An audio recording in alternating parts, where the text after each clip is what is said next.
Hello and greetings to you all, wherever you may be on this wonderful blue planet, the third rock from our sun. Good old planet Earth, our wonderful home. I extol the virtues of our planet because so many human beings seem to just take this third rock from the sun for granted and doesn't really look after her. And I would like to think that we will evolve into better custodians. My name is Anthony Altman, and today's date is the 15th of April, 2024. And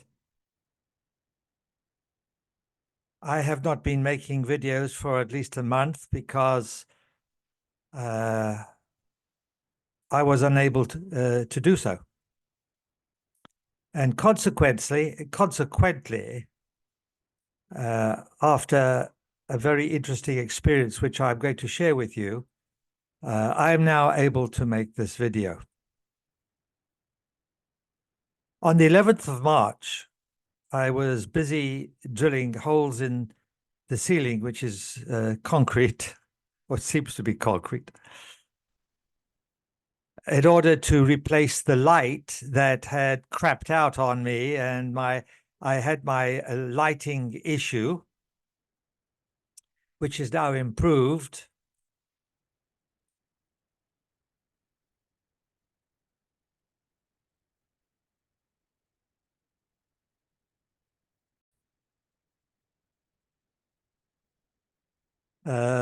And having just said what I did, I paused the video in order to switch on the other light.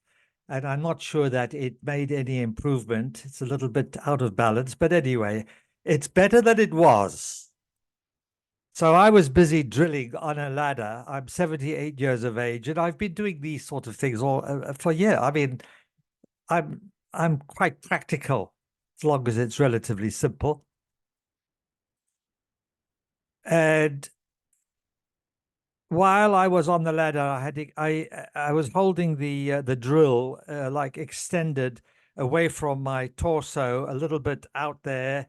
Perhaps it wasn't the best posture, and I'm using the percussion hammer drill, and I'm pushing up, and I heard this almighty pop in my body. I thought it was in my vertebrae, which I've had before. And I thought, oh my God, here we go again. I've popped a vertebrae. So I'm running around like, crazy, asking my wife and my friend who was here to press on my back and do all sorts of things and hoping that I could repair the damage, but nothing happened. And as it happened, I tore, pulled, damaged, injured a major abdominal muscle and right side muscle going round my back. It was excruciating. I think I tore it, or it could have been a ligament or something I think it was muscular. So I spent about 3 weeks in bed, barely able to get out of bed because of the pain, agonizing pain. And I'm now healing, I'm very happy to say. It's a bit on the slow side, but I'll take whatever I can get. And so 4.5 weeks later, I am able to make videos again. The reason I'm mentioning all this is because while I'm lying in bed, bored out of my mind, not able to do anything, I had ample time to do deeper self-penetration, self-discovery, working on myself, going much deeper into issues that I had not hitherto addressed very well or quite successfully. And it was a marvelous opportunity to look at my own cupboard of hidden skeletons, my shadow self, and address that which I had neglected for many years, most of my life. And so even though I was suffering in excruciating, agonizing pain, I was using my time quite wisely and addressing these issues I had not previously resolved. And I had one revelation after another. And I'm enriched from the experience. It was very painful, and I really did not enjoy it at all. But I have to tell you, I have emerged wiser, more balanced, and much more enriched than I was before. And this prompted many questions. Why is it that I had to suffer such a painful, agonizing injury to help me resolve various issues, learn various inner lessons that I had not been able to do so before? Well, part of the revelations that I had just confirmed to me that most of us humans seem to learn more thoroughly through suffering.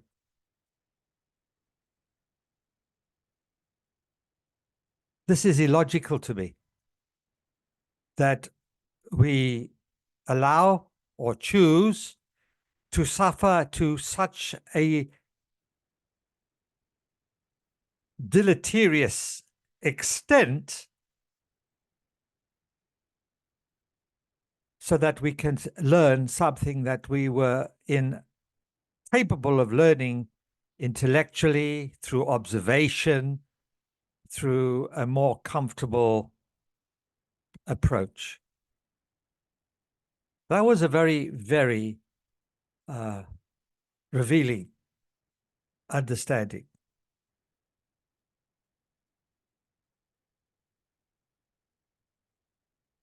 This caused me to realize that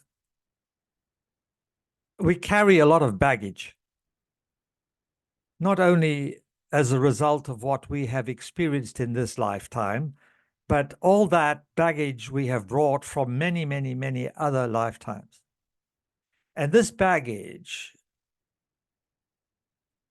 is in the form of thorough programming.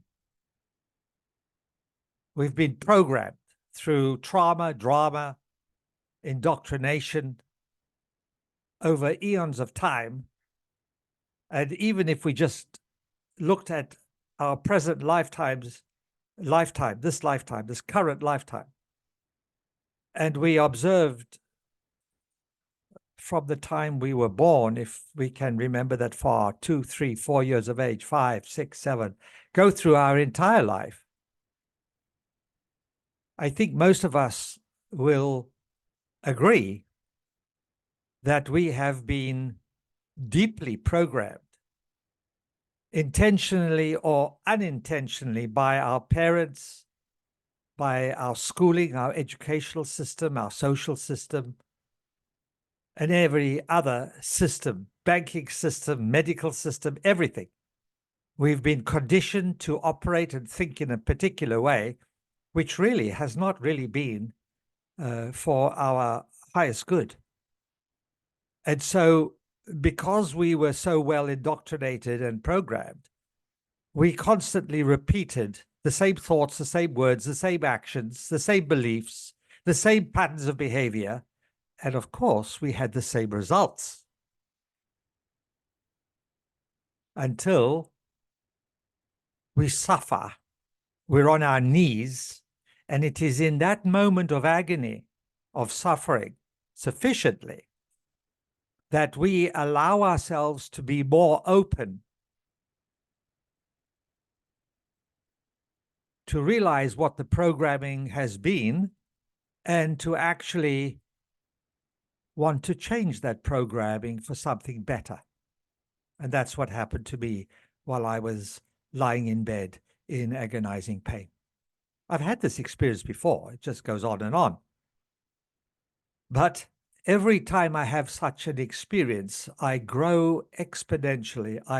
I'm able to accelerate my evolutionary progress. And so it enables me to learn more, know more, change more of the programming, become more balanced, and to make these videos to share this information and hopefully be of some service, some help in a practical sense to those people who are having similar issues. So you could see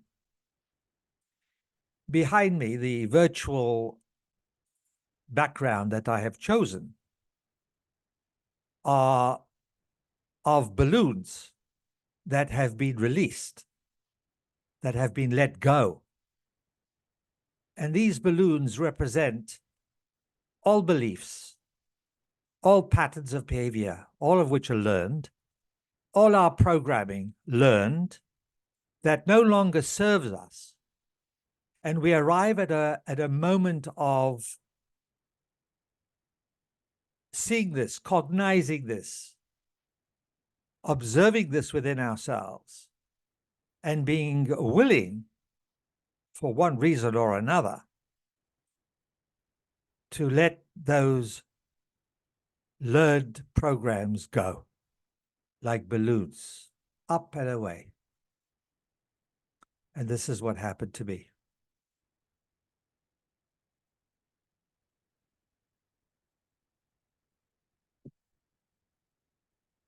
So the title of this video, which is a little bit late in giving you the title, is Letting Go.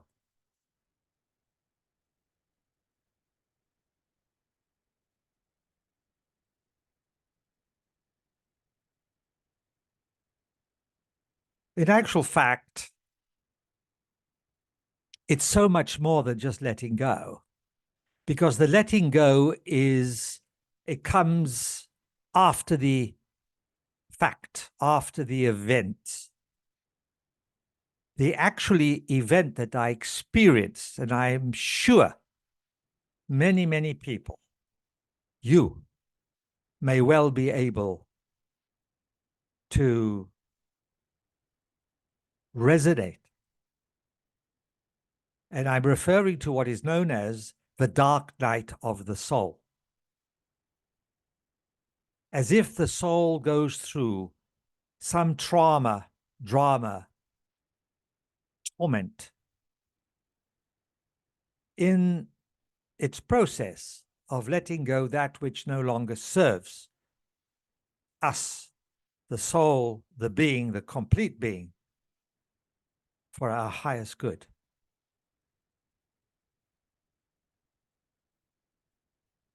The dark night of the soul takes us through the actual issue that we're dealing with, about which we may be consciously aware or we may be unconscious of it. All we know is that we're struggling, we're dealing, we're confronting an issue which causes great suffering on a physical level, on a psychological level,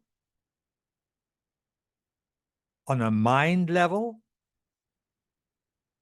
subconscious level, on every possible level.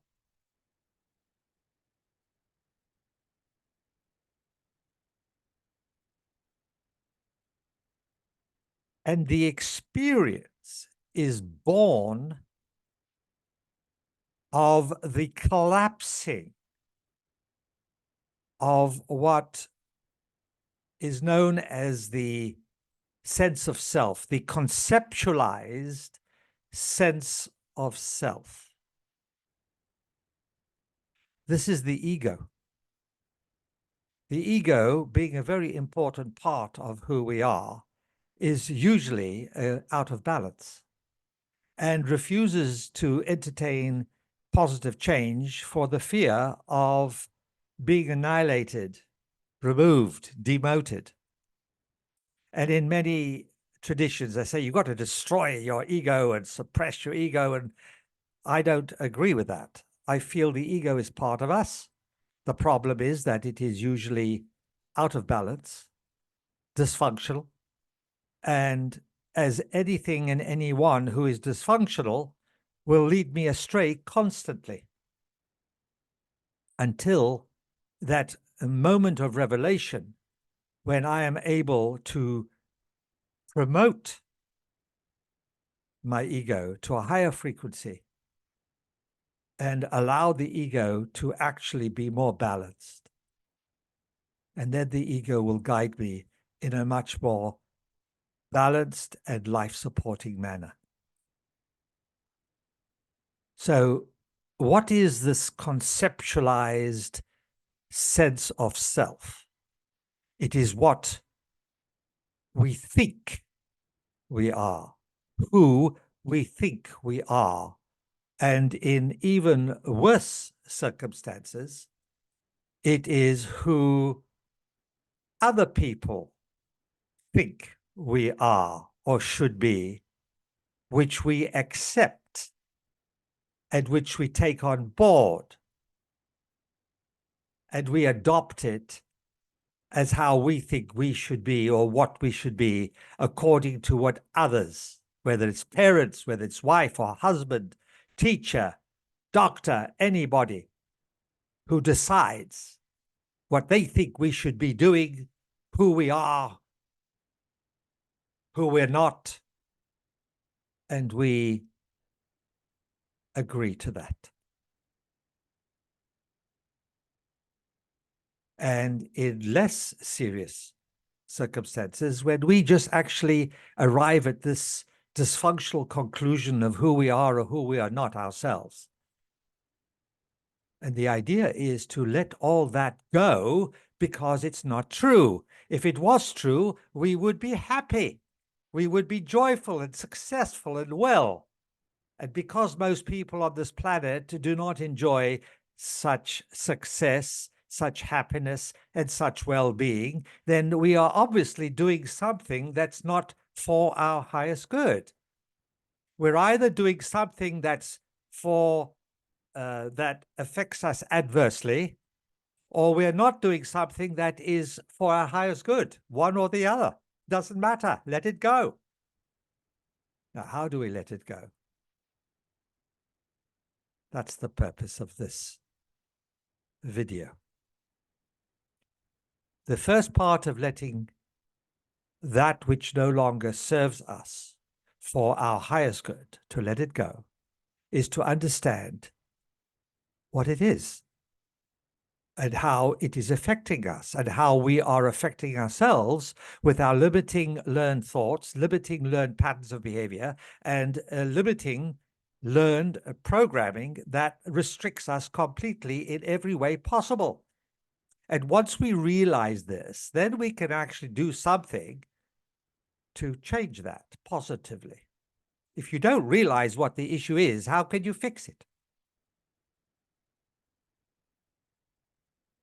So the idea, like these balloons are indicating, is to let go the egoic sense of self. Letting go of the egoic sense of self, especially when the ego is dysfunctional and out of balance. So how do we do this?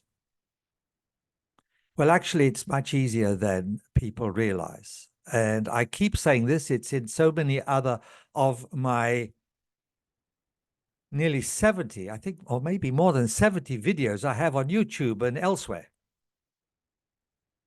And in many of them, I share this key protocol that was given to me by Bhagwan Ramana Maharshi, who died when he was, I believe, 71, in somewhere in the 1950s. An Indian holy man who actually visited me psychically and started to help me, give me some kind of advice, instruction. And we used to chat. And he said to me, you know, if you really want to get out of all this limitation, try this. A 3-part protocol. And this is how it works. Number 1, self-inquiry. You ask of your higher self, not the lower self. The lower self is the one with the dysfunctional ego and where the suffering is. The higher self is that part which is usually unknown to us because the higher self is obscured by all the limitations that we have adopted in our lives. So in order to connect with the higher self, we are to address the higher self. Self-inquiry, higher self. How can I resolve this issue? Whatever the issue is, specific as you can be. And then point number 2, surrender to self. Well, I used to have difficulty in surrendering. I was, tough and all that. I didn't want to surrender. I soon learned. Surrendering is nothing more than trusting higher self, trusting God, trusting creation, trusting the I am presence. If you don't trust that, and you don't trust your higher self, you're lost. You trust nothing and nobody. So what hope is there? So surrender is surrendering all your preconceived ideas, the egoic dysfunction, the dysfunctional ego, all the suffering. You surrender that to this higher power people call God, the I am presence, the higher self, creation. It doesn't really matter. That which underlies all of creation. And then part number 3, pay attention to the results. Now, the idea is to do this frequently, daily. And it's like developing, strengthening muscles. You do it little bit by little bit, and gradually the muscle becomes stronger. You're learning a new ability. You learn to drive a car. You start slowly, bit by bit, bit by bit. After a few lessons, you can drive the car. Same thing. You are communicating with your higher self, and you don't know how to do it. The higher self talks in a very quiet voice. We don't hear that voice until we develop the ability to hear that quiet, gentle voice.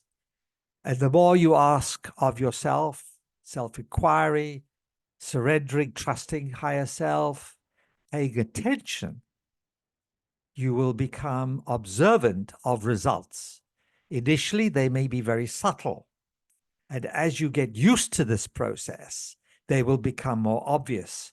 And whenever you inquire of creation, something, and you surrender to creation, you surrender, you trust God, you trust your higher self, there will always, always, always be results. The issue is, are you paying attention so that you are able to observe the results? And these results will come under a variety of different circumstances, in a variety of shapes, forms, sizes. And it is for you to be sufficiently aware to recognize these signposts that will guide you in the direction that will be for your highest good. I am now going to close this video because it's 24 minutes. It's much longer. I'm going to continue with another video because I have much more to say. And I thank you very, very much for joining me on this road less traveled, because this is the time for us to make positive changes within ourselves. If we don't, our suffering will be so great. It will be so uncomfortable because of all that which is going on in the world today.